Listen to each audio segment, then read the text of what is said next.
In the story creation ecosystem, worlds are created by two separate, yet equally important groups. The worldbuilders, who envision the world and its intricacies, and the storytellers, who bring their world to life. This is their podcast. In 2019, a crack world-building unit was sent to prison by a critics court for an inconsistency they didn't commit. These men promptly escaped from a maximum security blog page to an underground Discord server. Today, still wanted by the critics, they survive as builders of fortune. If you have a problem, if no one else can help, and if you can find them, maybe you can hire the WB team.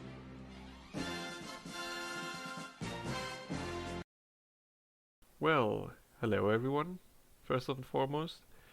And I'm not sure, does anyone of you guys have like general world building questions that you want to talk about specifically today, or should we just go through what I posted in the participant chat earlier?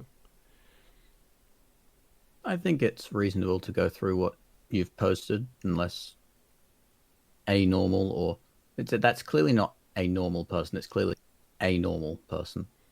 Yeah, no, But the name has the N is not capital because it's more aesthetically pleasing this way. But I am a normal person.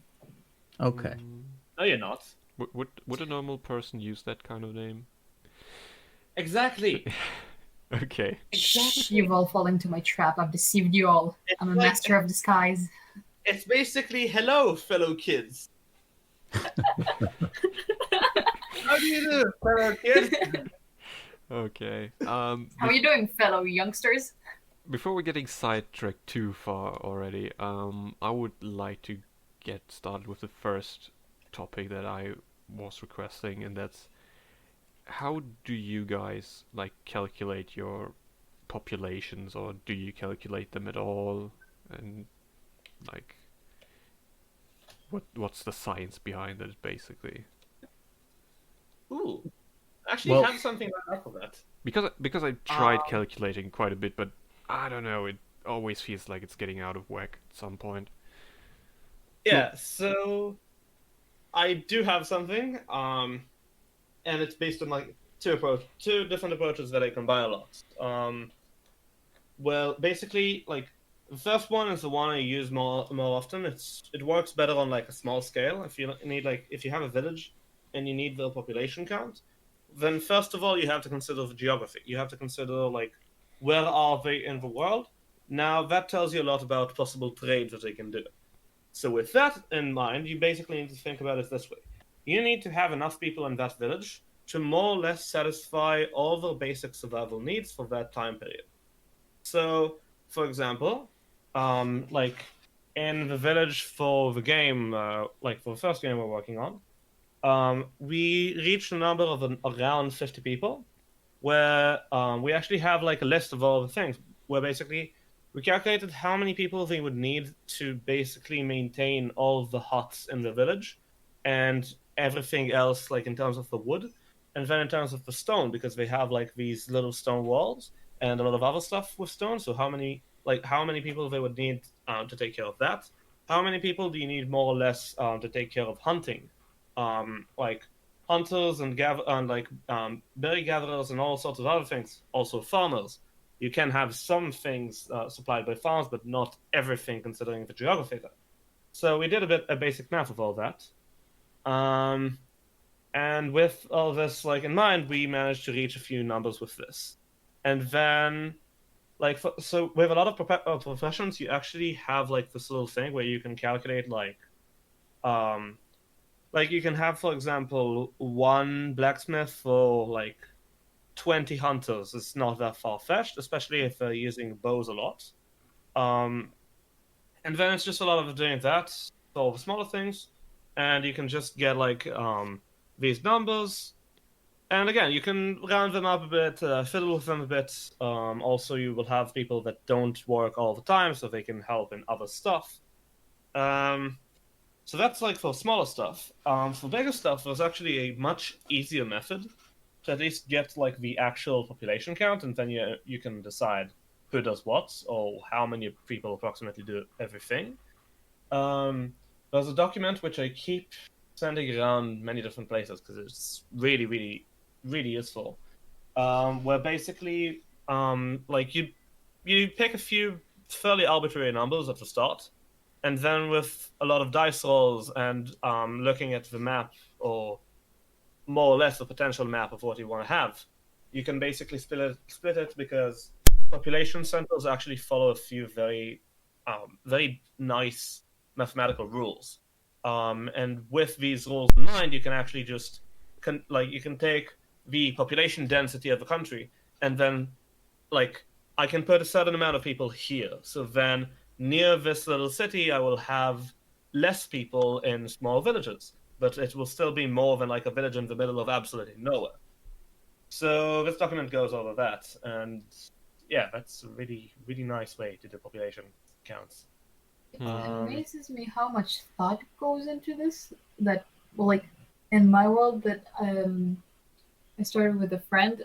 Like usually, what I just do when I write is just like village, 50 people. Yeah, that makes sense. Sure, let's go with that. That makes sense. Yeah, just I literally go just a random number, whatever seems logical, which I is mean, apparently the wrong way to go. maybe we're overdoing it a bit as well, but I personally Yeah. find it beneficial to know like what's the size of the population that I'm working with, because that's probably gonna have an And impact on the why? culture. And Yeah. But the thing also, is, it's yeah, it develops. Sorry. of course I'm going to find a reason for like why I have this and this many people in said city or in said village or in said whatever the fuck. But at the same time, I'm not going to do population counting like Gerb just explained in in a lot of detail. No, usually it's a bit overkill what I explained. Like at least the first method, it's like the reason I did it is specifically because in that village every little thing has to work in there, because they don't have trade and it's supposed to be extremely immersive. So like they don't really have access to trading of anything that they rely on a day-to-day basis. So it does require a certain amount of things, because like if we had in this village 10 people and a bunch of huts, and it would just feel like a ghost village and not like a village that is constantly like barely making it through with the amount of Nothing people. wrong with the ghost village. Yeah, it's just like it's a matter of what do we need for this specific story, and for that specific story we needed these counts, because then we can also have because then like it also helps us a lot with the characters, because then we know that like you're gonna have, for example, a certain amount of lumberjacks. Now that tells us a lot. They're probably Canada, gonna sorry. be close with each other. And we also even took into account like the amount of children in the village and who takes care of them at any given point, because their parents can't always be with them because their parents also work. So like this whole thing, and as a result, the whole village feels very alive. So it's very much overkill, but not necessarily like pointless, I would say. Um, I see your point. Carbon, do you wanna throw your 2 cents in as well before I like try to go into even more detail with that question, or? I mean, realistically, the only thing I really know about this is that populations will generally always grow on logistic curves. Mhm. That's basically all I can add to that. Okay.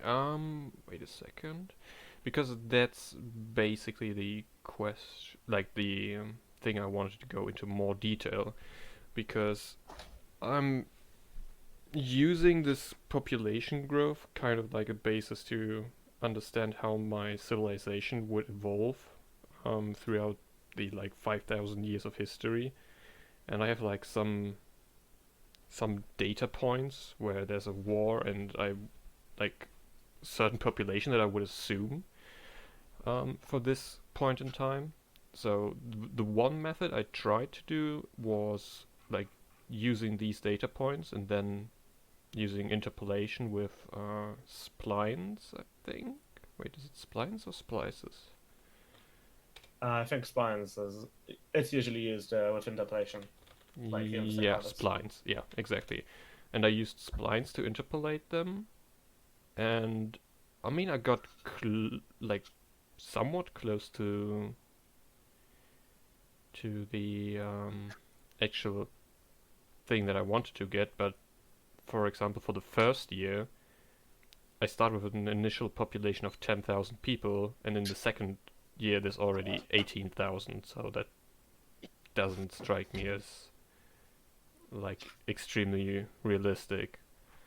I mean, after that the like population growth is more like 0.3% to like maybe 2% or even less. You also do need to have a carrying capacity for your population. Like, how many people can you possibly have in the area? How many people can it actually sustain? Yeah. Yeah. That does work out. I mean, I have like the carrying capacity of, I think, what was it? Around 5 billion at most for that certain population. And when I try to do it with the logistical function, let me write it And in. what was your initial population again? 10,000. 10,000. Wait, Another thing to remember is that a lot of these things become a lot of these things become a lot less stable when you work with small numbers. And like specifically with population, it's a tricky subject because we need a lot of people for these models to work properly. And like almost incomprehensibly large numbers at times. Which is like it is one of those things where, for example, I tried to use a lot of calculators for that village of 50 people at the start. And one of the things I saw very quickly is that below 300, most of these calculators would freak out a lot. Because, like, these models work on very high numbers, which is good for large populations, and also it has, like, the larger your population is, the bigger your acceptable margin of error with, like, how many people of a certain profession exist, for example, can be. So yeah, like, it is something to remember how if you're working on a scale that is too small, you need to take a lot of extra care with this. Okay. Can you see the stream that I'm sending right now? Yeah. Okay. Okay, that's the function that's used for population growth and carbon. Is that right? Yes, that is Okay. the logistic function. Interesting. Another thing to remember though also is how like you also have to account for the fact that your population growth, especially when especially as you start, if you start, for example, with a bunch of people, like it's a common mistake to make. If you start with a bunch of people that are all like mature and can have children, then it will take a while until that actually balances into the system because like usually a population will also have at least some children in it, like at least some percentage of that, and these children cannot grow the population usually. So you would discount them then? No, you do count them, but Okay. it's one of those things where, like, especially at the start, I think the best example for that is, for example, a colony. Usually to a colony, you don't get a lot of children sent into that. So once they get set up, a lot of the families there will have children at a relatively similar time. But then it will stagnate for a bit until these children grow, and then not all the children of a certain age will reproduce at the same time. So then suddenly you're going to have more and more variation until eventually it reaches a proper population growth. But during that time, you might get some weirdness because you have a certain amount of people, but they're reproducing in a much more synchronized way. He did say that he has to go AFK for a second, so he'll be back. Yeah, that's fair. Population count for fun. Yeah. It's even more fun when you have to account, for example, for like custom medical procedures, and then you get a completely skewed amount of doctors. For example, if you need like twice the doctors in your world, it really starts to mess with things. Okay.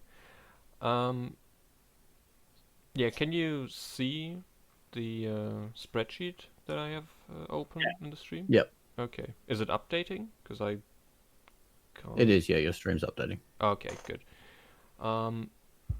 So in my Just looking at all world, of these numbers gives me bad feelings. too many numbers. Twin numbers. Yeah. So in my world, Numbers. the humans, I'm gonna set humans in quotation mark because they live far longer than we do.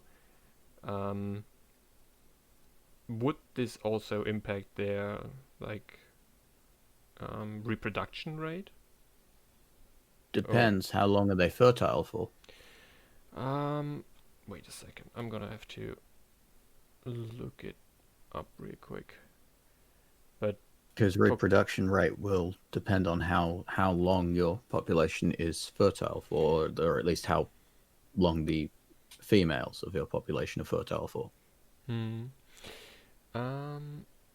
Because for humans, let's assume that humans start being fertile at 18. Technically, it's before that, but let's assume 18 because, yeah. And then generally safely fertile until about 40. So that's about a 20-year window for humans. Okay. So in my world, humans basically age like we do up to the age of around 20.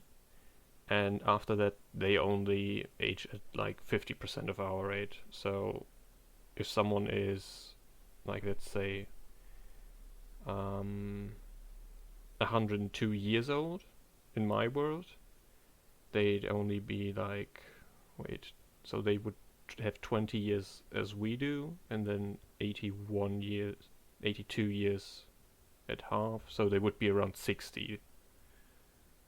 Does that make sense? Yeah. So Yeah. I guess we could almost double the fertility rate.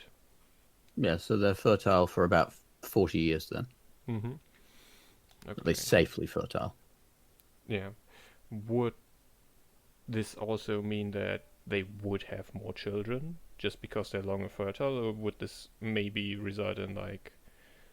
Because, for example, in our world, most people don't have like children whenever they could have children, but Well, it generally Really keep it to like... depends.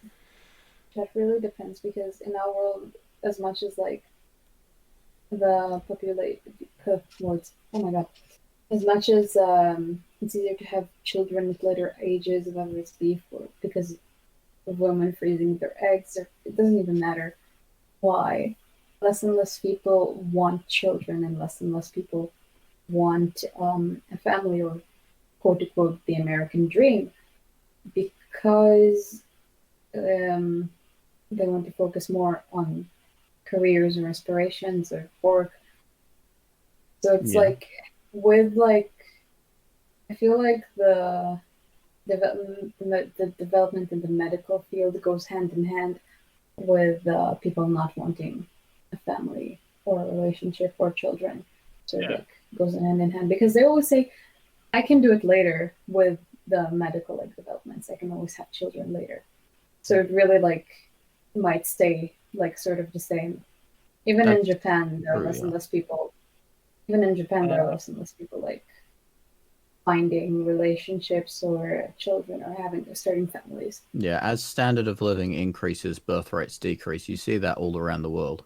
Okay, so it was actually a very unsettling experiment. I think, I think some people here probably have heard of it.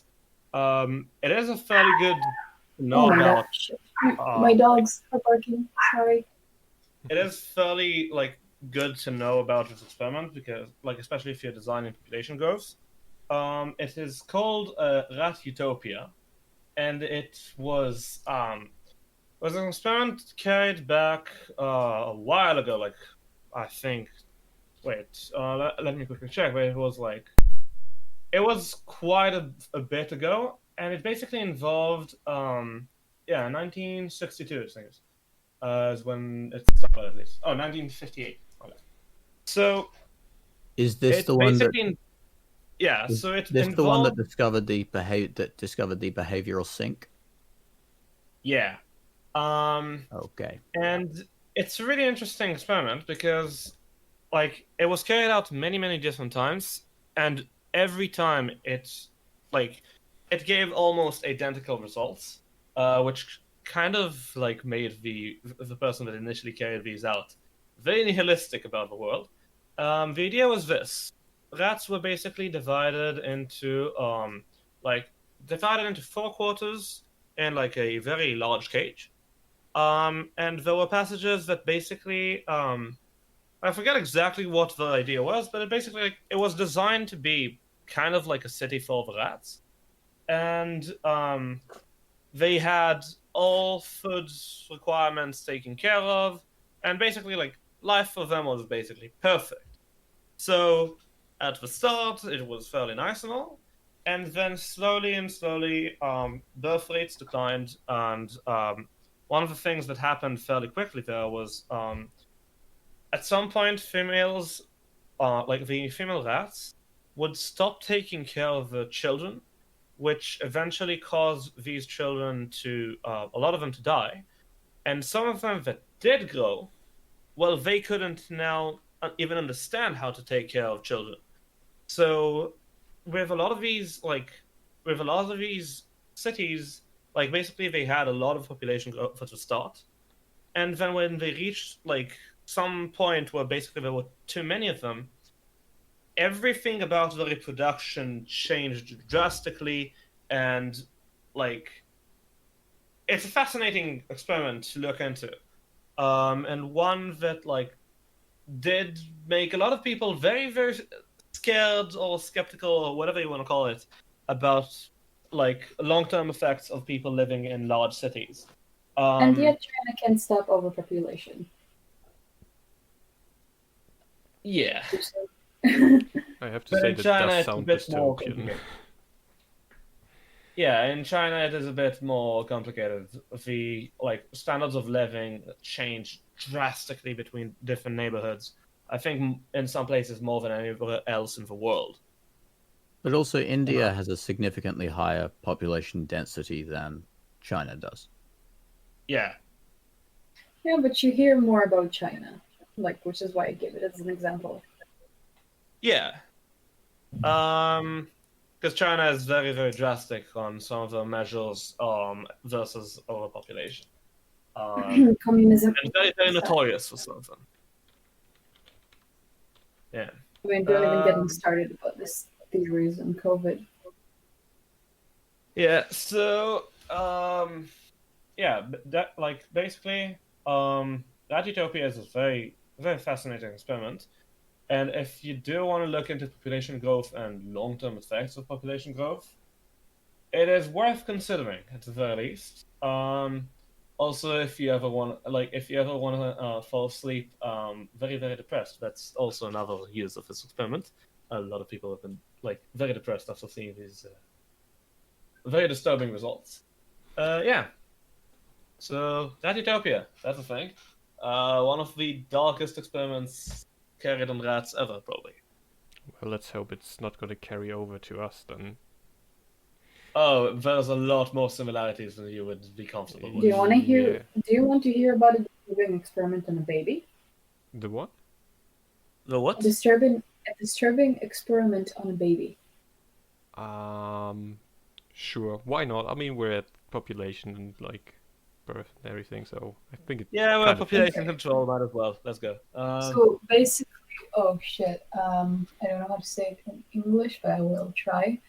The experiment is called Little Albert, and basically, psychologically wise, like people learn by connecting something, was like connecting things to each other. Like for example, the Pavlov's dog with the bell and the food, where every time the dog was given food, they would ring the bell, and then the dog connected the bell and the food. Yeah, you understand. So they did the same with the baby, except every time they showed the baby a rat, they made a loud noise. And at some point, it got so bad that even when they showed like the baby a dog, or fur coat, he would just start crying and like being miserable because he's so terrified of every little thing with fur, because they connected the fur and the brat with the like loud noise, and it was disturbing and child abuse. Yeah, that is called something. When exactly was that experiment conducted?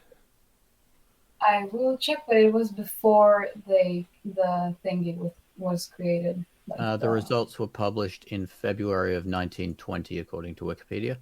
Okay, that sounds Why did about you right. look it up? Why did you? To be fair though, it is child abuse, You're fast. but I think it's fascinating that the baby like made the jump from, oh, this thing has fur or looks a certain way, now I'm scared of everything that looks a certain way.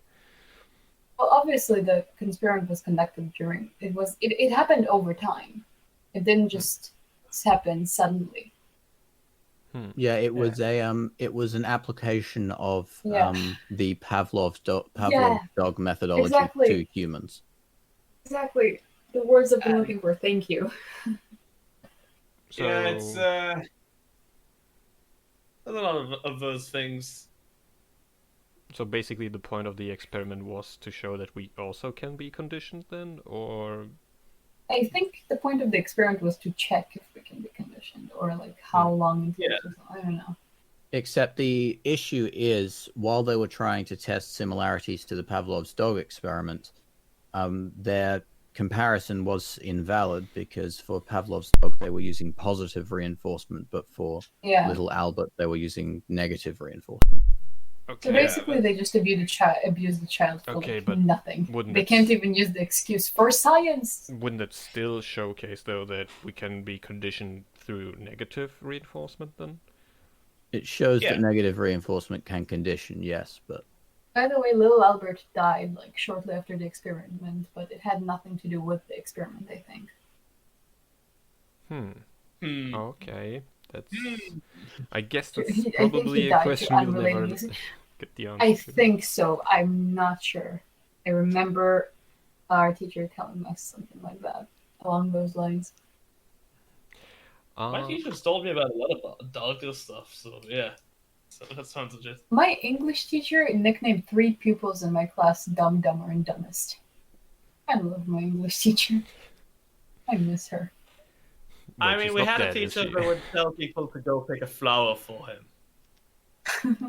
So little Albert's name was actually Douglas, so that's interesting. Okay, that is interesting, actually. He developed hydrocephalus. The more you know. Water on the brain, basically. Okay. I was just about to ask what that means. Does anyone else have like some more input into this specific topic? Because if not, I have at least 2 more topics we could go through. I know I have nothing. On population specifically. Mm-hmm. Like, do you also plan to look does your world also have population control, I guess I would call it, because it is a very it is the much darker side of population calculations, but it is a side that many times does have some sort of a place. And I'm curious if you are going into those, because those are a lot more interesting. I think morbidly interesting, but yeah. I guess it kind of depends on what exactly you mean by population control, because I would think that preventive measures would be possible in this world. So I guess personal control would be possible. I don't. Those are one part of population control, but I'm talking more also about so again, this one is the child part policy, that usually comes. Or what?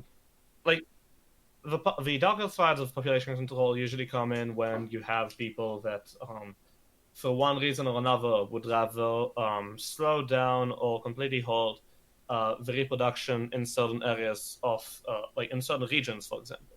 Either because this region's people are they have a problem with them, or because they want to empty out the land in that area, or because they even want to conquer that place later on. It's a very, very dark field, but yeah, that's also something like it's at least something to remember to consider, because mass sterilization, for example, is something that has been carried out many times in our world, and like poisoning of food sources and water sources for similar results also. Yeah. Or viruses. I mean, what? Who said that? What? Yeah, but it's one of those things where like a lot Or of times genocidal wars. a lot of times we consider population growth, but we also forget to look at the second, like, equally important part of, like, population loss, basically. Like, people that die Like to the war, baby to boom. disease, to predators, to whatever. For example, Incredible. the baby boom after the war. Like, a lot of people died, so a lot of people are Yeah. like, no, we must repopulate the world. And then they just have a lot of babies. Yeah, A lot of that's that is like an effect that happens. Like Yeah, population exactly. control and population loss constantly fight with each other. When there's a lot of people, you go to war, and after a war, you usually get a lot of you get a very like drastically rising birth rate. So those also help in distorting the population counts drastically, obviously, because you have two different forces constantly tugging away at the amount of people that you have. Yeah, I guess that makes sense. Yeah, I should probably. I mean, I did consider it insofar as that I know that after the wars in my story, that the population probably would have either shrunk or grew less than before. But maybe I could look at it in a bit more detail. I am hypnotized by your profile picture. I cannot figure out what the fuck it is. I think it's an ant. Oh, yeah, his profile picture is weird. Whose? But so is yours. You mean mine, or? Yeah, mine is just a Both deep of you. fried photo of myself. Isn't Well, I Jeb can the- do this. Yeah, he does have this. What can you do? Oh, yeah. Is that, Yeah. Is that an ant? I'm sorry. I need answers, and I need them now. That You can just look at the avatar's- system chat. Yeah, the avatar from my profile pic is from a show called Ruby. So It's clearly a redhead with physics-defying hair in bronze armor. So Am I basically, the only anime. one seeing an ant here? Yes, you are. Also, like, on again, the like one final note on population control. Again, like the same way that usually you get like when you get like increasing like living standards, you get a reduced birth rate. There's also again like when you have like a drastic difference between living standards in different parts of your world or like your country, you will eventually get like with enough time passing, you will eventually get a part of your like of the elitist part of like basically the more well-off part of your world, trying to sterilize at least some of the not so well-off people, so that they stop having so many children and can join the rest in the increased living standard.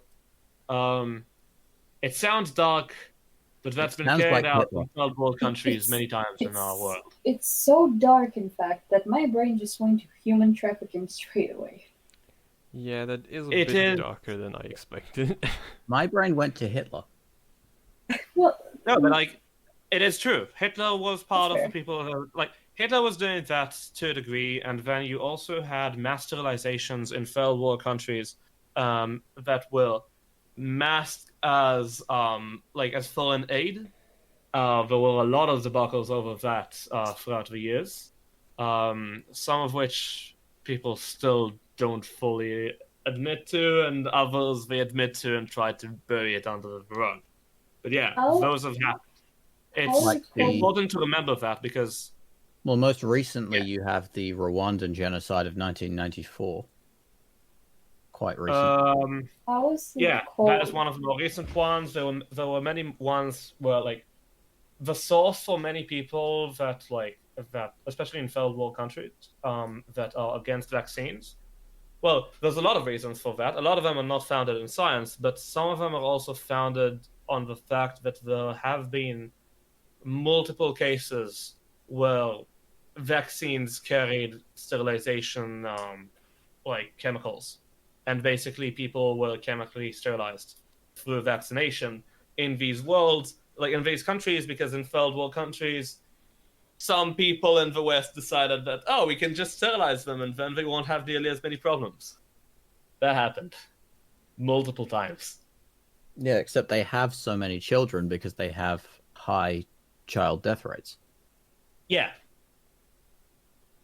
But then So, yeah, that is definitely something to remember. Again, it's very, very dark, but it's something to remember because, the dark parts of your world are also important, even if you don't see them.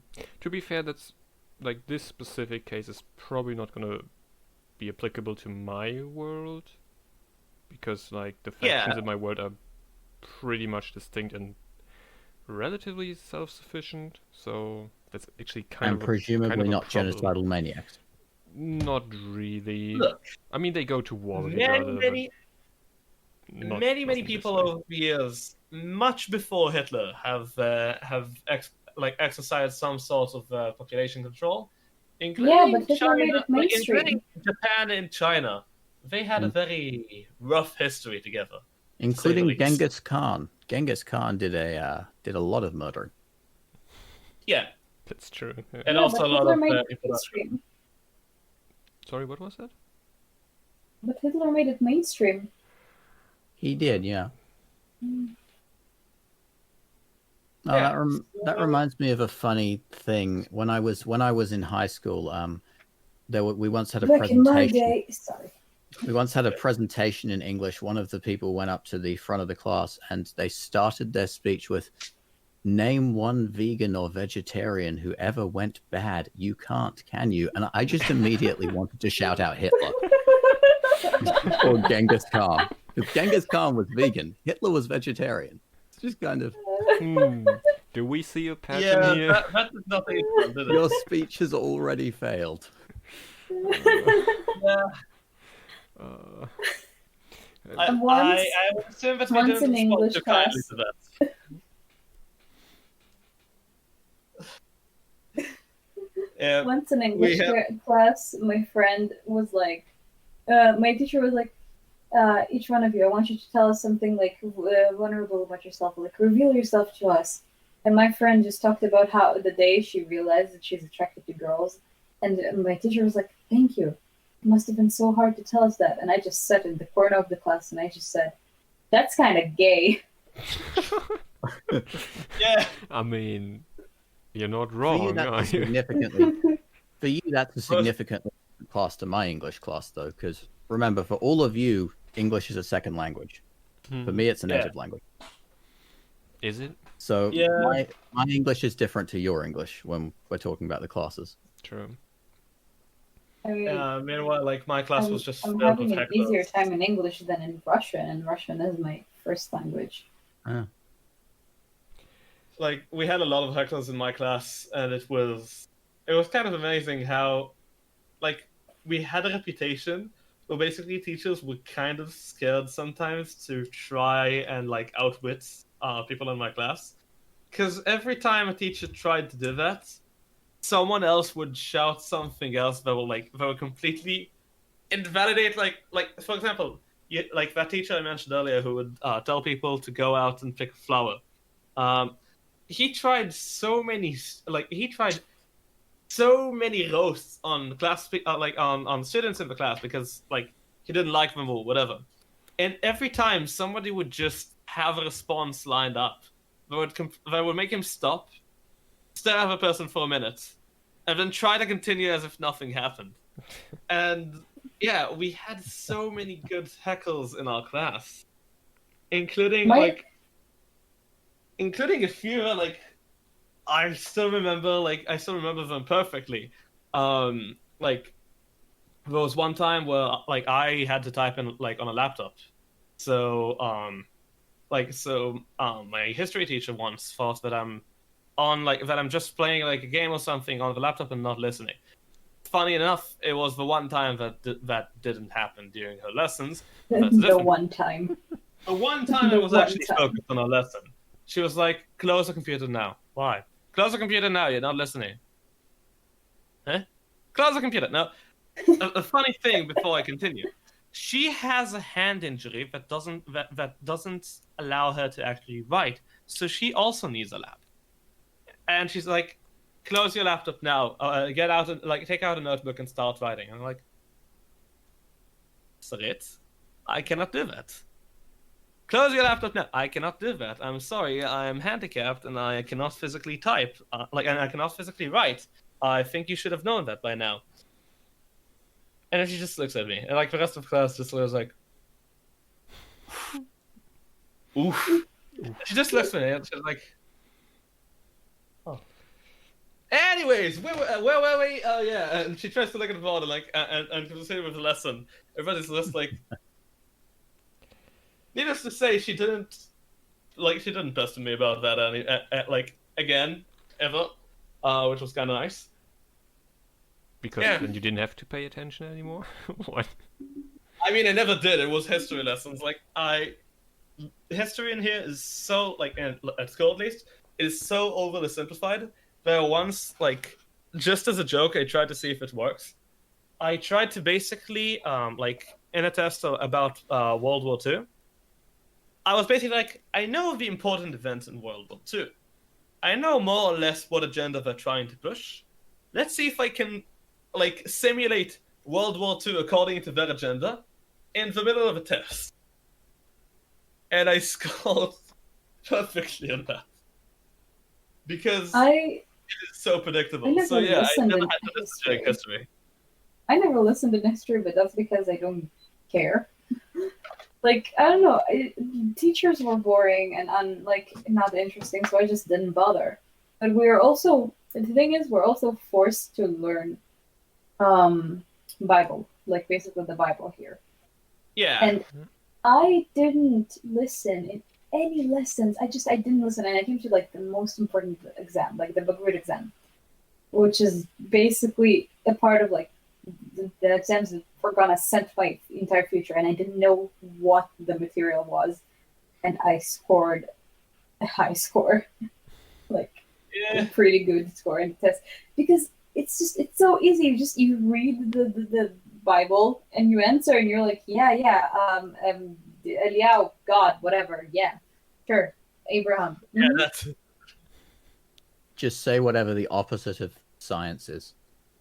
Yeah. I mean, one thing that was really funny about level classes, I had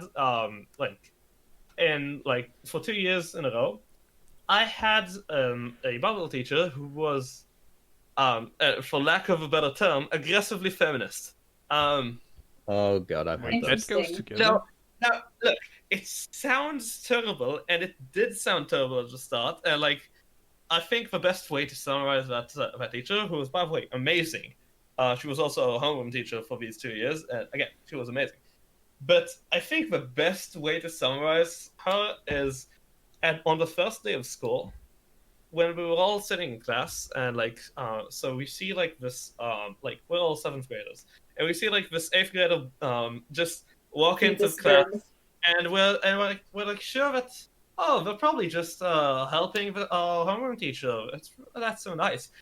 And then she starts talking to us and introducing herself as our homeroom teacher. And now some of the kids did the research beforehand, and they found someone with the same name on Facebook.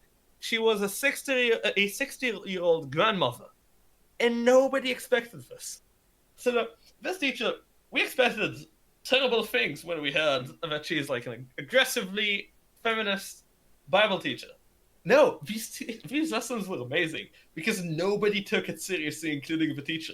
So we would basically read through the Bible in the most sarcastic ways possible. Glorious.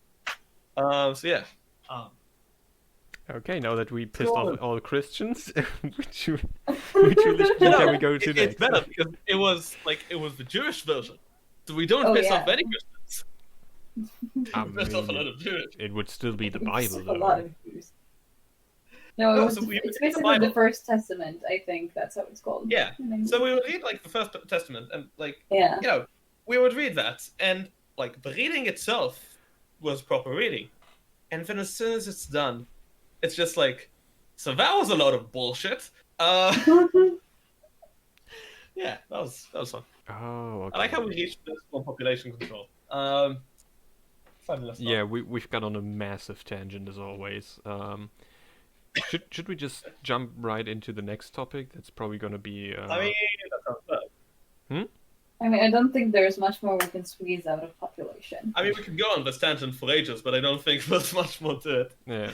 So yeah. Okay. The next topic I would have in mind then is like one nation that I'm basically world building the most right now because it's like the focus point of my story, at least for the first book or so. I would like it to have a monarch that is important, but also It's the Fire Nation, and it attacked. no, actually not.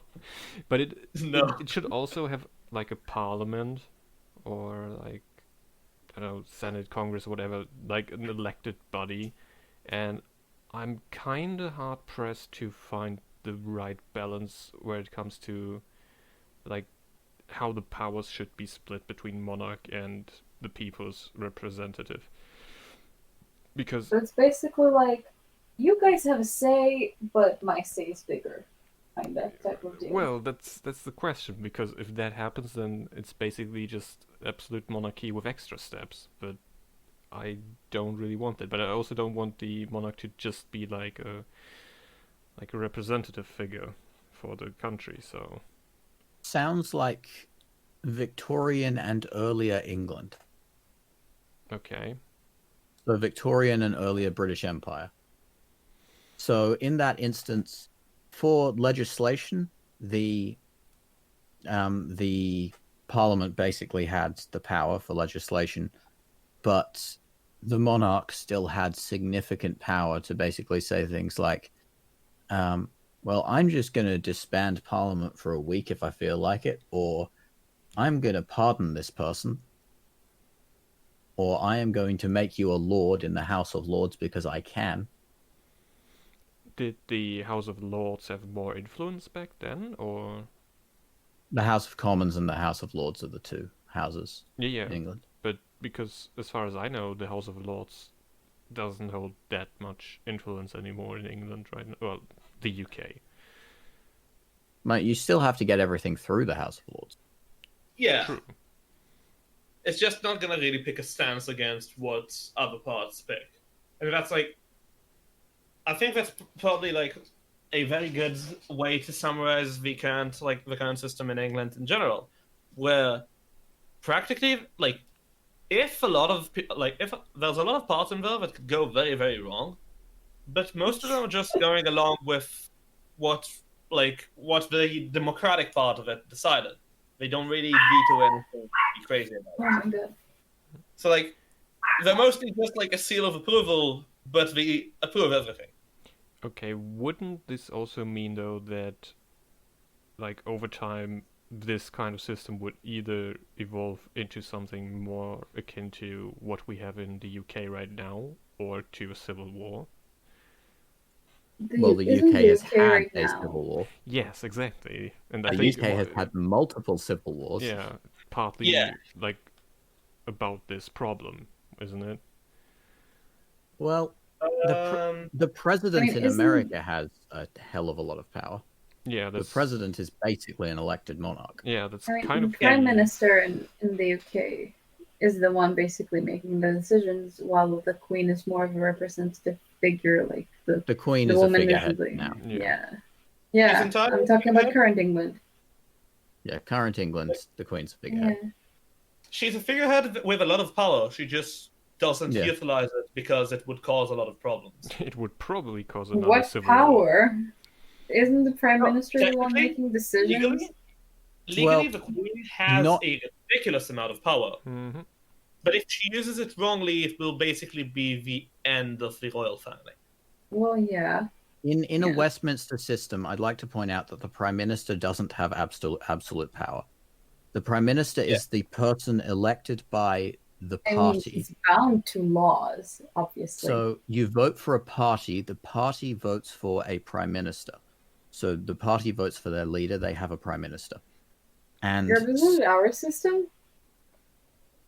it might be your system. I don't really know what the Israel. Oh, that's why I'm asking System. Gerb. That sounds fairly similar, yeah. Yeah.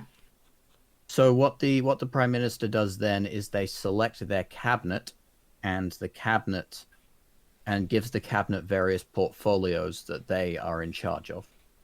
Yep, it's our system too. Yeah. Quick question. We're Do you following have- the textbook. Yeah, Calm? Yeah, so we're basically following like the textbook example of this in Israel. Well, like in our case, the president is mostly like the figurehead. Yeah. Carbon, you wanted to ask something? Oh yeah, I was going to ask, do you have one House of Parliament or two in Israel? Oh, okay, Israel. Sorry. In Israel, We have the Knesset. Yeah. It's called the Knesset. We have one House of Parliament. It's called the Knesset, and it has representatives from the parties. Where basically, like each of them gets like an electorate thingy. And we have Okay, a so king, that a sounds- prime minister. So that sounds very similar to the Russian system. Yeah. It is, Well.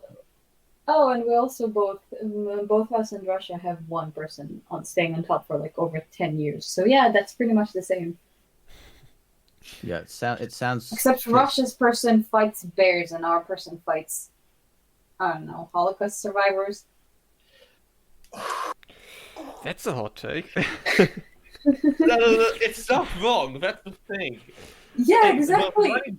There's a running joke in this country where the only reason the government is not taking care of Holocaust survivors is that soon they'll be gone anyways. Yeah, it's shit. It's a shit system. Yeah. Yeah, it seems similar to Russia, where do you have a president and a prime minister? Yes. Yeah. President is selected every 8 years by the Knesset, if I remember correctly. And No. once the election Yes? results, I don't know. once you have the election results, basically he decides who does he give mandate to create a government. And yeah, it's almost always the party that got the most votes. But technically, he can use his discretion to decide, to give the second largest party, for example. Okay, Also, so we yeah, don't it's have a basically constitution. identical to Russia. We also don't have a constitution. We have the independence scroll. Yeah, and then we have a lot of ever since the country was created, it was said at some point we need to make a constitution. It's been 70 years or something. I'm gonna prank my dad when he comes home. Day 1, day 239. Yeah. So you guys technically still don't have a constitution then? I mean, Yeah, England doesn't have a We constitution. have what we call base laws, which Yeah. are usually very, very general, but also they also override any other law. So basically, Fun fact. any law has to fit with these base laws, and they take a lot more they take a much larger majority to change, but also again they have to be a lot more general and they cannot really reference anything too specific. You see, that sounds like a constitution. Yeah, it's a constitution Yeah, with but it's not. Yeah. But yes, it was fact, literally we have created a as literal. Yeah, it was created as a system, basically, so that eventually this will be switched out for a constitution, and until then it will fill in the place for a constitution. Fun fact: we have a literal law against growing pigs in the territory of Israel. A literal law against You need to be a raising pigs. little more specific about this law because we have gotten around it like good Jews. The law says that you are not allowed to grow swine on Israeli soil. No, Yeah, keep exactly. it in mind. It is important because Oh shit! what we did to get around this. Grow Imagine. grass? Open status. What? and so they're not touching the soil, and so it is legal. Wow. Oh, this is awful. This I'm this is sorry. some level of technically corrected I didn't expect. This is what happens when you have a country of lawyers. Well, We have some ridiculous laws in Australia that we basically just ignore. Like one of our laws is technically legally all taxis must have a bale of hay in their boot. What? That is a Yeah. law. We all just Can I- ignore it. is this Can I like get context on that, please? It was because taxis used to be carriages, so you had to Well, have yes. hay for the horses in case they got exhausted. But And they they never never changed changed it. it. They never It's changed like the same as our fair use our Fair Use Act specifically mentions VHS tapes. I mean, to be fair, there's still a technology that could theoretically be used, right? But yeah, it doesn't mention video or audio. It mentions specifically you can use bits of VHS tapes if you augment them. Oh, okay. I didn't expect it to be this specific. Yeah. This reminds me of I think it's in Harvard, where basically, it's a very famous tale in here, where basically an Israeli student in Harvard again, I think, basically he went over the rule book for there, and he found like an ancient rule that basically said that before tests, they were obligated to serve him a very, very expensive steak and wine or something, like the night before. So he did that, and he found this rule, and he forced the administration to actually serve him that. On the day of the test, they told him you failed because they found another law that says that you have to go to the test carrying a sword. And he didn't carry a sword. And so he was kicked out because he tried to be a smartass. And it's a very famous tale in here of don't be a fucking smartass. Is this, There's is, also is this a Somebody's true gonna story? outsmart. There's also a British law that the only time alcohol is allowed in the Houses of Parliament is when the Treasurer is presenting the budget. Which is concerning. I need It is more very research concerning for to that. use alcohol to say yes to the budget. What a No, time to be only the alive. Treasurer is allowed to be drinking the alcohol. Oh, Only the course. Treasurer is allowed the alcohol. Oh, that's even worse. to be fair, I could kind of see the point to that. I It's could, a similar thing. This job Well, is not so a similar thing. stressful. And Takes a another shot ridiculous and law. continues counting In money. Queensland, a state of Australia, the state that's furthest northeast, in Australia, it is illegal to wear hot pink trousers past midday on a Sunday. Again, can I get context on that, please? There is no context. No just- context. No context. No. Okay. I would They argue just that decided. that the context is someone was really bored and needed to do something, so he wrote that down into a law. Would be my guess. At That's least. not very cash money of him. What if I want to wear pink hot pants I on a mean, Sunday evening? Australia is also the same place where you had a prime minister just go for a swim and never come back. Yeah, that was Harold What? Holt. Yeah. I'm yeah, sorry, Harold what? Holt. So Harold Holt, he went out into the ocean, he went for a swim, and he just didn't come back. Also, then Huh. we named a swimming pool after him. Sounds like my father going out to buy milk and never coming back. So, did he I mean- die? We don't know. We never found him. Oh. Presumably. It- he it- died. I would find it There so have been much. I So like how many- you say we, as There if we have were been- part of the search party going out Well, to look for him. Australians never found. Collective we. The royal we. I mean, I still it like was to one of imagine the the things, other. when COVID started and dolphins came back to the coast of Italy, everybody was making all these memes about meanwhile so in Australia it was just a picture of him going out Yeah. getting out of the ocean. Yeah. Meanwhile, in Australia, Harold Holt just shows up. I mean, I think he went missing in 1966 or something. Would Yeah. be so hilarious if he didn't die, but just fucked off and. Yeah, There I have think he's been just so he many. just looked There have been so at many some conspiracy files or theories. something, and he was like, "Well, fuck this shit, I'm out," and he just fucked this shit and went out. 1967, the 17th of December, 1967. Okay. Did you look it up, or do you remember it by heart? I looked it up. Okay. Okay. To steer this whole conversation back at the actual topic I wanted to ask about, do you think that the US system would be a good balancing act for what I intend to do? Just have the I think president the be a US monarch? system bad. sucks. Let's start with that. The US Okay. system is bad. That there are literally only after two systems in the world like the US system. That's the US system and the French system. And French people are idiots. Hey, Alexander Hamilton tried really hard on that one. Okay. Wait. Look, the French usually, the French have shown us what do they think about those systems of government multiple times. So Yeah. 5,000 Obviously- revolutions per minute. we need, That was Yeah. that was very shady of you. obviously, we need to take it with a tiny, tiny pinch of salt. That's Grain of salt. I thought you said mountain of salt. Pinch. Grain. You say grain of salt. That's the expression. A grain of salt. Yeah, the Too French bad. have about as many revolutions as an engine. Yeah.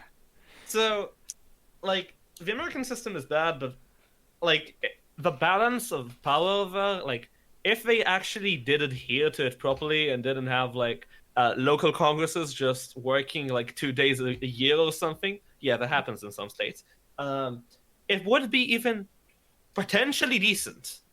But it is not a system that is scalable, and that is for sure, I think, we've seen it more and more lately how presidential debates, for example, are considered worse and worse and worse over the years because it's a system that is very much made to just derail into a two-party system, and two-party systems are not ideal. Yeah. But aren't they also a bit more The sheer stable? words or to a should two-party system are giving me Hamilton flashbacks. What's that, Collin? Wouldn't be one perk of a two-party system that forming the government would be a whole lot easier than just trying to form a coalition of 7 parties? Well, a Yeah. two-party system works when you have preference voting, but not when it's first past the post like it is in America. And also another thing about a two-party system is that it is just so much easier for the system to be corrupt because they don't even need to compete with anyone. They basically and this has been it's a bit of a controversial opinion, but there are a lot of people that have been joking how for years both parties, but the Democrats in some cases a bit more, haven't been focusing on actually giving a good candidate as much as they've been focusing on telling the public how the other candidate is simply worse. And Yeah, smear that is a campaigns. problem. We call them smear campaigns in English. Yeah, but their entire purpose is not to give a good product as much as just be slightly better than the other thing. And Yeah. and with a two-party system, it is so hard currently for anyone in America to push change in because two-party systems can just become so corrupt. That's I think that's, You're running for president or something? there's a lot a lot of third-party candidates in the US, by the way. Most of them don't even reach enough in polling to even get into the debates. In fact, none of them. I think it has never happened where a candidate actually reached the 15% in polling, I think, that they need to enter the debates as a third-party candidate. However, if they get more than 5% of the vote, then they actually get a significant amount of funding the next election. And However, also that doesn't more happen. pressure than you would expect, especially if the rest of the elections will close. So, assuming that the US wouldn't devolve into this two-party system and we would have more parties, or let's say the parties would be willing to work together, would that still be unfavorable for the kind of balance that I'm trying to get there? It would work up until a certain threshold. Once you have too many people, as long as all of them need to actually have a vote in, then you get a very, very annoying problem where a lot of the population is just going to be ignorant to politics. And so if your system is not stupid simple, and by the way, in the US it is far from that, you have so many different legislative, like so many different legislative, parts of this whole system, and then there's also state and federal, and all this thing. Suddenly, you have a problem where a lot of the population just frankly doesn't care enough. And something important to mention is that in America, their system is based around having states that are autonomous. True. Yeah. The president is actually supposed to have very little power. He has been, the presidents throughout, especially the last 20 years, I would say, have had a lot of power compared to how it was supposed to be. Like at the start, it was basically the president has some power, the states have a lot of power, and you see that when the whole Civil War thing happened, it happened because the states were just like, you know what, we just don't accept the president's, and his power. And, well, they took it a bit too far. That's generally agreed upon, but according to the system, they were mostly correct in their interpretation of the system. Mostly, they just took it a bit too far. And Wasn't the Civil War about ending slavery or something? Oh, it actually never. It wasn't about slavery from the start. It was about fears of potential changes to slavery at the start, and only near the end did both sides actually take decisive stances about slavery. For a lot so of at the time, beginning it was Yeah. well, it for a might long be time fine. throughout the Civil War, the North didn't actually care that much about slavery. In fact, they wouldn't even let black people serve as soldiers in the war because they were like, "No, you're still not citizens," even though they wanted to serve. It was only relatively close to the end of the whole thing that they were actually, you know what, we do need more people. Fine, you can serve. You know what? At least they actually. It was a first step towards something good, I guess. I The wouldn't thing is, downplay both the sides part were of very, it. very not okay about slavery throughout the whole thing. One of them simply got to be the winner and write the rest of history. I mean, the Confederation, the Constitution of the Confederation.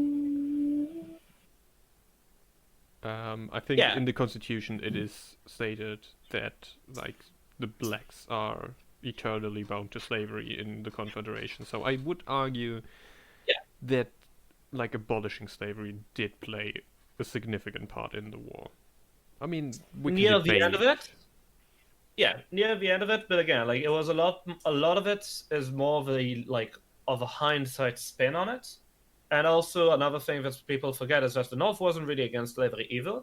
And in fact, because this, some people would argue, and I'm playing devil's advocate here, some people would argue and have argued throughout the years that because the South was basically a lot more open about talking about slavery, they also had more regulation about it. And potentially, again, this is devil's advocate. A lot of people don't like this opinion. But a lot of people would argue that because they regulated it more, the slaves were actually better off in the South than if they were slaves in the North. Because it was more regulated. It's a very complicated topic, and a very volatile one as well.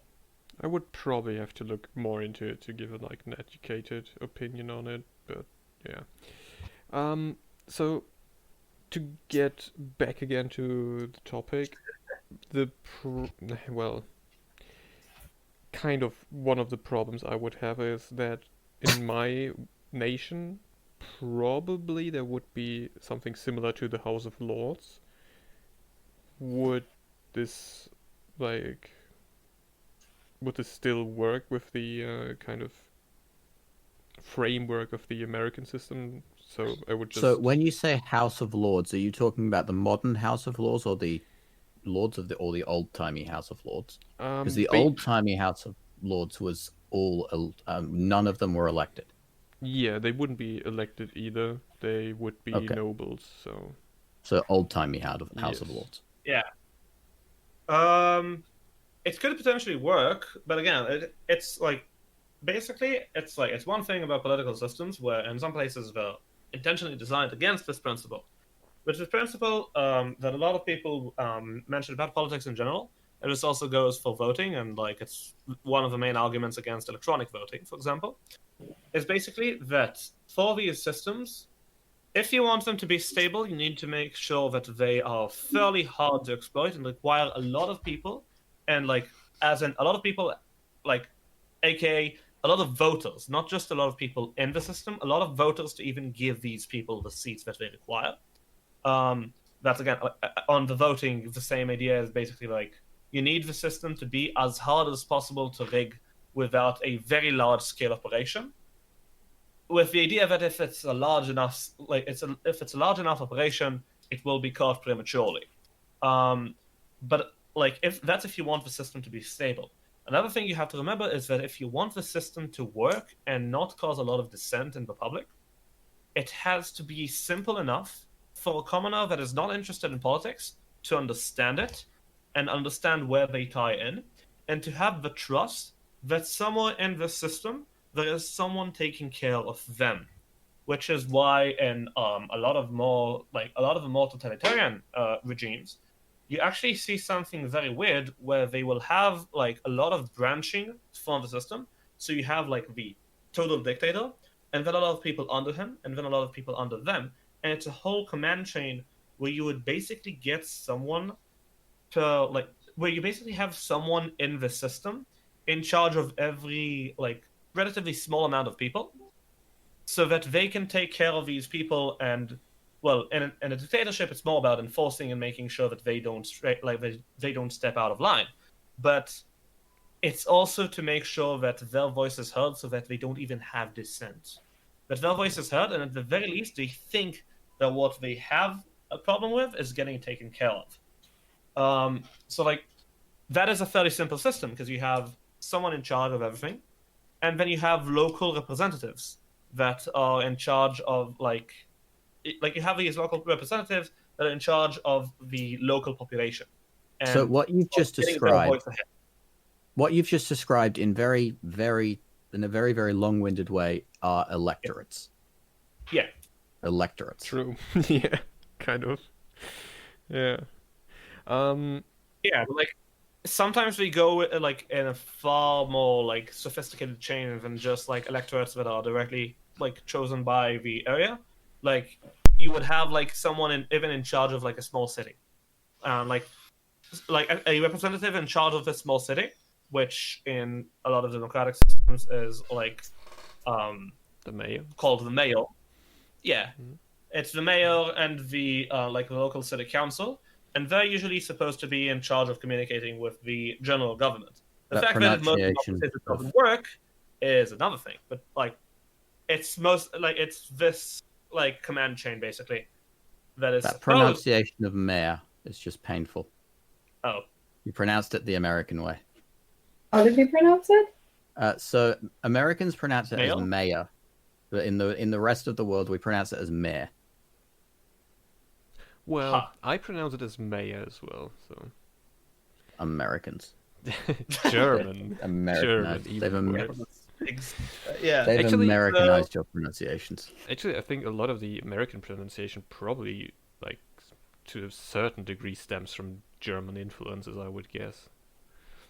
Yeah, Mayor. it is a lot of German and some French influence. I mean, there's On probably a the whole lot of language. influences there, so I'm Yeah. just predisposed to seeing the German ones, probably. Well, English is a um, Germanic language. Fair yeah. point, yeah. Well, It's not like- just a Germanic language. Yeah, Actually, everything is that and but limit. I've been thinking about it for a while, but it kind of strikes me as if, like, English could be the evolved Esperanto of the world. Like, all kinds of languages mixing together to build a lingua I would franca. call it devolved personally, but yeah, How would you call it? devolved Devolved. personally. Yikes. It's not a good language. if we're speaking factually, it is not a good language. But it Well, is I a good like language English. for poetry. English is a very good language for poetry. Well, Because- yes. Think you can rhyme things so easily. That's true. Yeah, because you have so many words for the same things. Yes.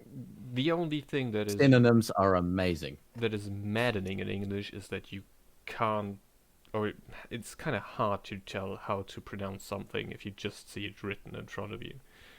Yeah, we're not phonetic at all. Yeah, I'll that's, tell you leaden what, lead. English God, is that English bad. just sounds nice. It sounds good. Lead and lead. If you don't know Anybody say? English, Hmm.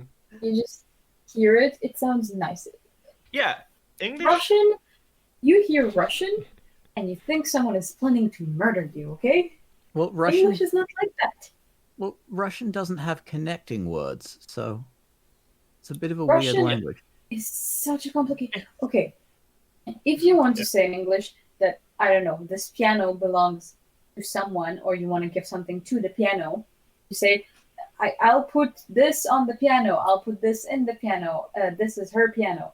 No, in Russian, you will change the word piano into 7 different forms of words according to what you want to say. It's Okay, but everything unnecessary is still and better than stupid. Japanese. Japanese It's grammar also isn't better that than hard. Japanese. Are you sure Japanese is better than Mandarin? In Mandarin, the word for mother is ma. The word for horse Oh is no, ma. no! I Hey, Ma! heard this one. Hey, Ma, come here! Hey, look, That's Ma! like- So basically, like in Japanese, we just have 3 different systems of writing, and like in general, it's the problem with languages in general. I don't think there's a lot of languages that have actually managed to perfect writing properly. Like speaking, yes, English sounds fairly decent. It's kind of annoying, like when you get into all the different tenses and why they exist. But I love grammar. Shut the writing is fuck up, the grammar like, is difficult fun. part in most languages. In fact, I would argue that in Hebrew, writing is fairly easy. Past, just that it present, sounds- future, past, present, future, present, past, present, future. I already said that one. Past, present, past, perfect, present, perfect, Oh, I future, love past perfect. perfect. Have 4 I love tenses it. in Hebrew: I love the perfect tenses. They're Past, so much fun. present, future, and command. I don't know why command is one, but yeah, it is. Wait, in Hebrew, yeah, we have command. Yeah, We have we 9. have We have 9 4 tenses.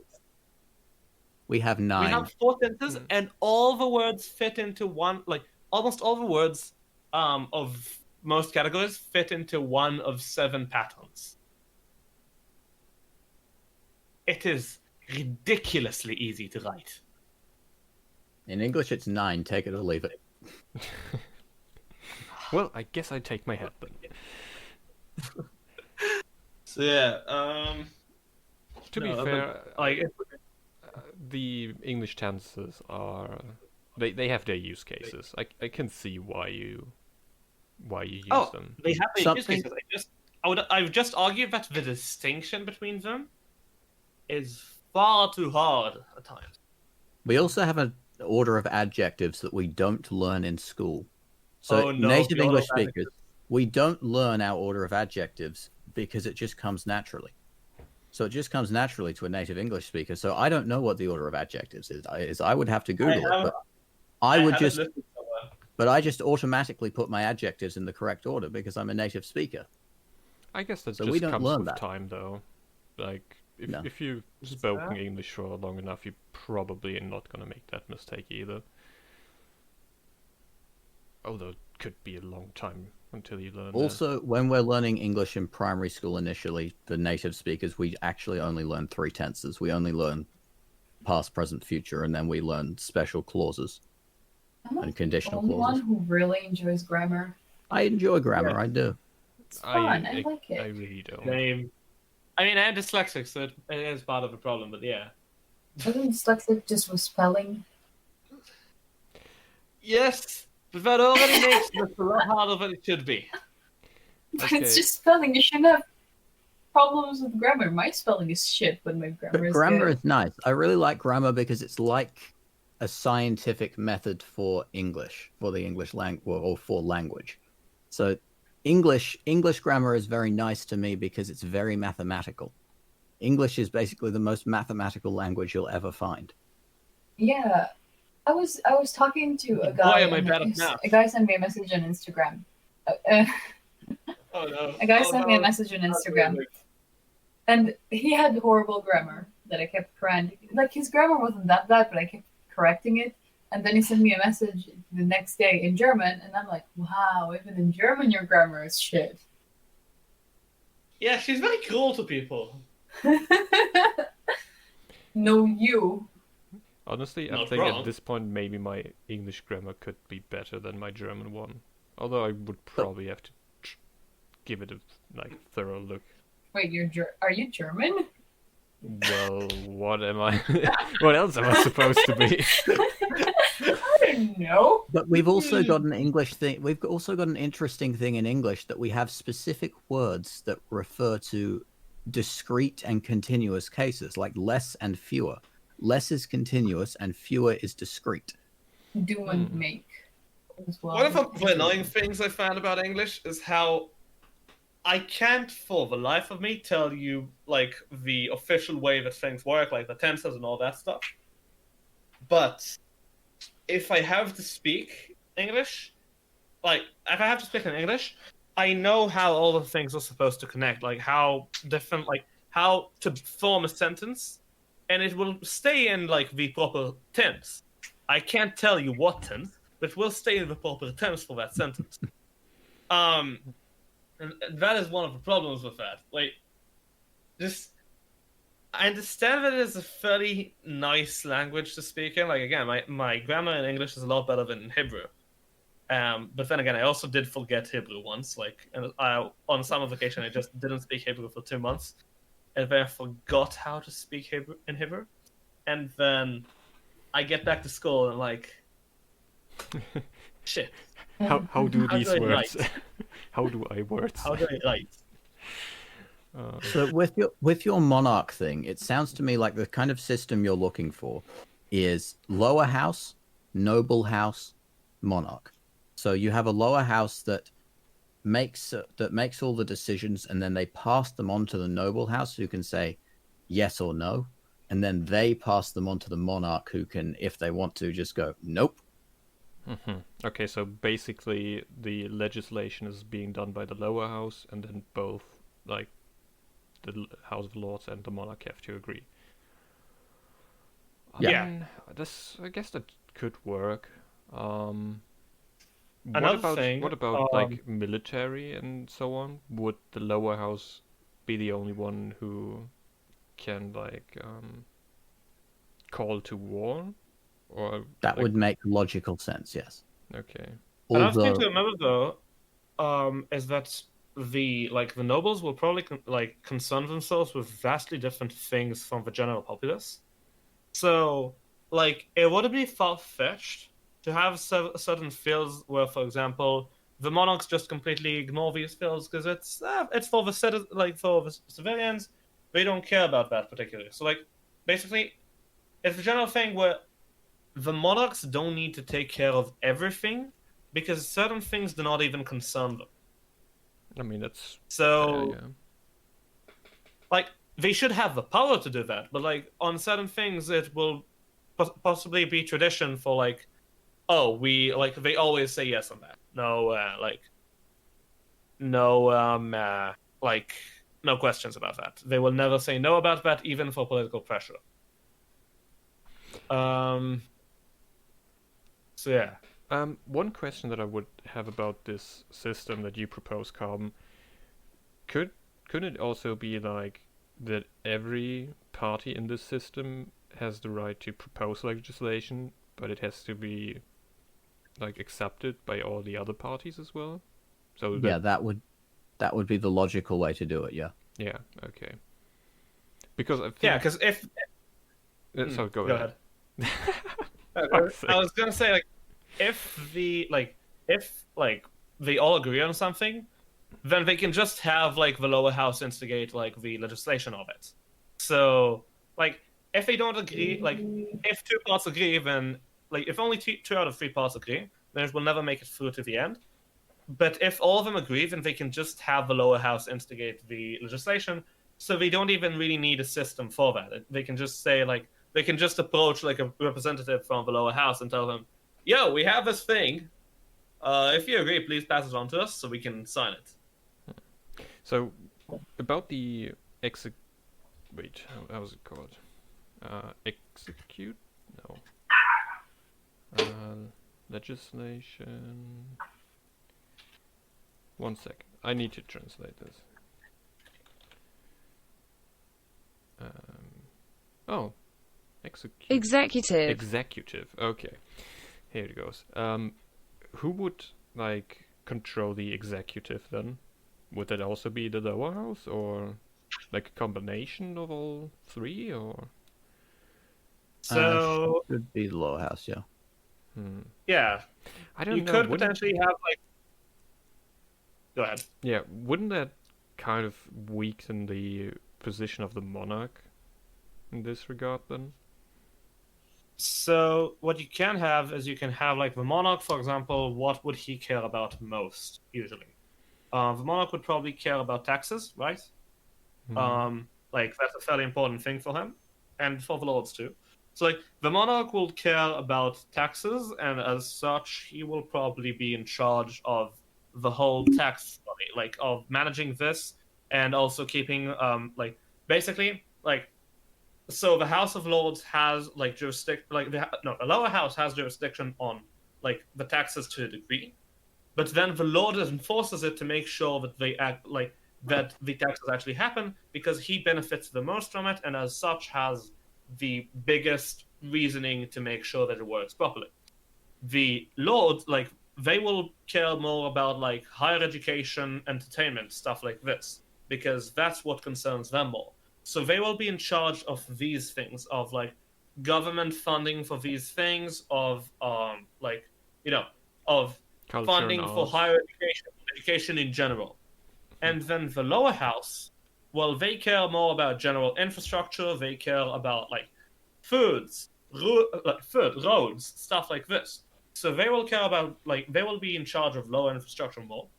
And with each one of those, you can have like there's like one body in charge of it, and then the other two have some sort of control over what this body is supposed to do. And the body in charge of it is the one that has the biggest reasoning to actually keep this one flowing properly. So the lower house is in charge of necessity. The noble house is in charge of standard of living legislation. And commodities, yeah. Commodities, yeah. And then the Lord is in charge of taxes and potentially, like, at least keeping the military up to date, so that, because at the end of the day, the Lords still, like, the commoners don't particularly care if more commoners join the country, but the Lord does care if they get more land. so yeah, the Lord ensuring that have everything is protection properly military. funded. Okay. Yeah. Good. I guess like the whole judiciary system that would probably be like proper disconnected from the other two parts. Yeah, you then. probably have a separate court system, yeah. Yeah. Okay. Yeah, potentially even just a system where they are all in charge of like they all have to agree on certain things, and on certain things where like it all really concerns like one thing. So for example, like the branch that is more in charge of like tax evasions and stuff like this, like prosecuting people that evade taxes or in general try to cheat this part of the system, that branch will have some oversight from the Lord because again he cares about it the most, but also some other oversight from the other parts just to make sure that the Lord doesn't go nuts. And the same goes for everything else. But again, you need to make sure that the system is relatively simple and like simple enough for a commoner to understand, at least in the basic fashion, and also for them to understand how exactly it would affect them directly. Because that's another thing. If people think that the government won't really affect them directly, they're gonna start trolling and voting, and you see this in the real world. So they need to understand the effect of it on themselves, and they need to understand in general how the system works and where do they get a say in it. Okay. It's good that we're recording this because I would be hard pressed to follow this and write it all down at once. Okay. Yeah. Any more inputs on this topic then? You also need to decide if voting is mandatory or not. True, Yeah.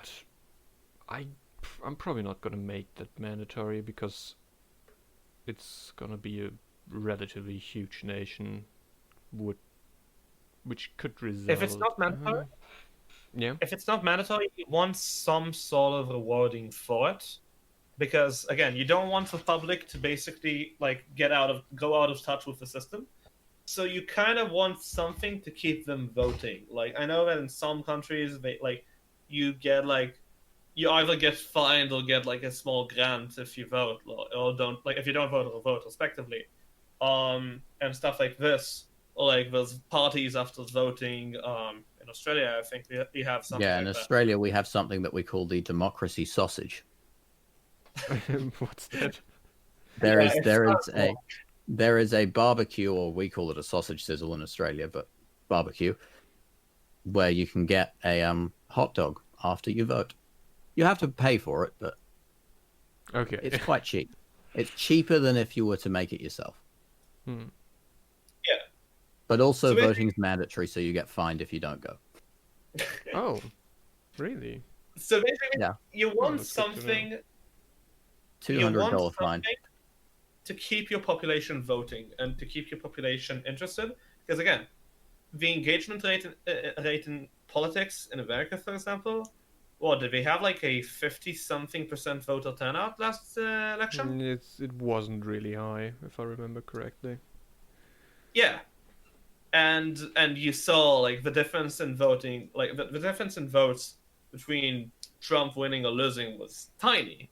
Granted, some people would argue it was tiny against him, but that is a different topic because the system is made to be not directly representative in order to make sure that no specific area is left behind.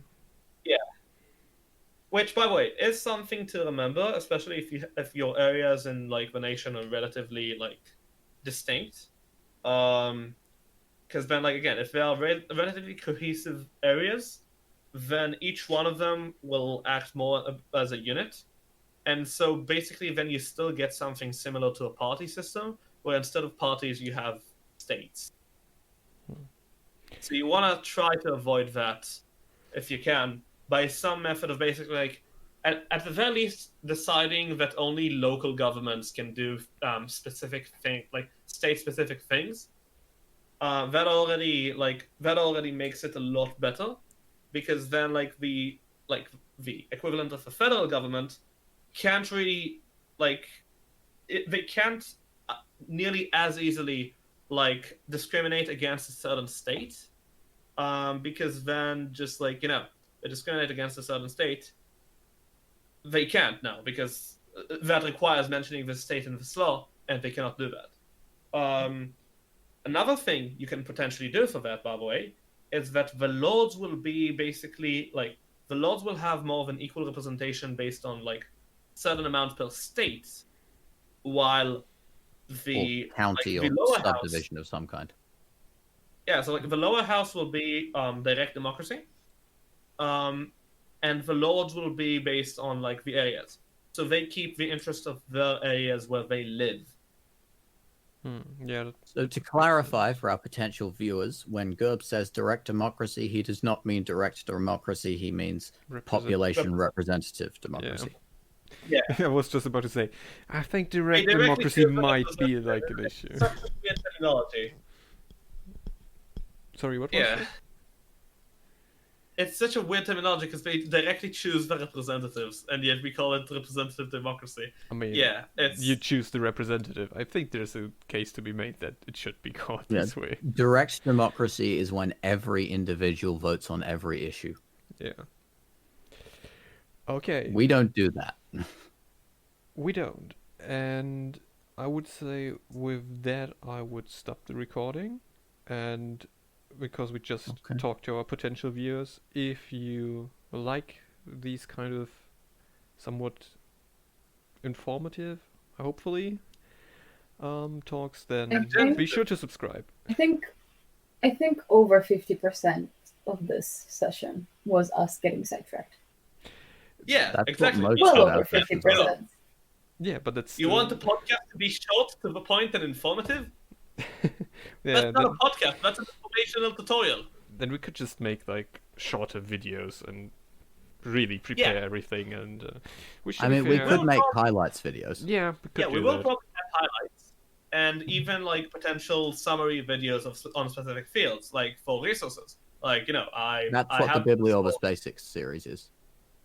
like I have a whole the race building codex I plan to release sometime once I can actually go to the museums and get the final stuff I need to go over, where it's like your basic guide for building a fantasy creature. So like yeah, we will probably have stuff like this. It's just That would be Bibliorbis Basics, yeah. That's that Yeah. series. We don't have any of those yet, but Not yet, we will but at it's some in point. the We will. making. Eventually. It's definitely in the making. Okay. Eventually, one day. Soon, TM. Alright, see you guys.